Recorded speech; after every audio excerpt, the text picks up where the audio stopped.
உருவாக்க வேண்டும். நம்மளுடைய அஜெண்டாவை எல்லாம் செட் பண்ணி இன்னைக்கு இவர் கூட கூட்டணி போவாரா, அவர் கூட கூட்டணி பண்ணுவாரா? நாங்க கூட்டணி பத்தியே பேசலையே. ஏன் கூட்டணி போட்டாதான் ஜெயிக்க முடியுமா?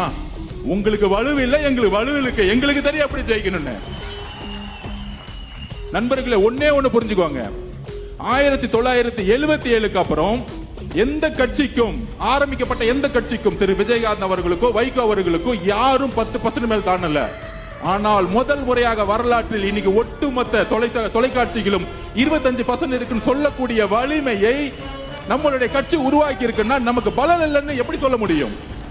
இதே 6 மாசத்துக்கு முன்னாடி என்ன ஊடகம் சொல்லுச்சு? 6%, 8%.